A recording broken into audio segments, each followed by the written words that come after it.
त्याला 2000 रुपये दंड, जो जास्त करेल त्याला 3000 रुपये बक्षीस. एकदम नक्कीबाद झालं पाहिजे. आपण आहोत चाळीसगावच्या गौशाळेच्या टीमसोबत. गंगासागर इथे आमची चैतन्य ट्रॅव्हल्सची बस इथं थांबलेली आहे आणि चैतन्य ट्रॅव्हल्ससोबत आपण एक गौशाळेचा ग्रुप आहे जो गंगासागरमध्ये आपल्याला भेटला. त्यांचे हे महाराज आणि यांचं म्हणणं आहे की नामस्मरण जर नाही केलं तर तुमची यात्रा जी आहे ती सफल होत नाही. नामस्मरणामध्ये एवढी ताकद आहे आणि चित्त आपलं स्थिर ठेवायसाठी नामस्मरण आवश्यक आहे.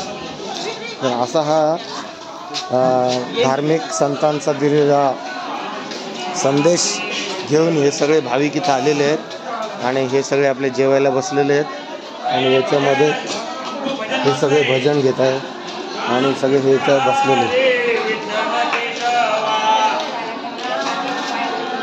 हे ताट आणायला गेलेले आहेत. हे आपले बाबा इथं बसलेले आहेत.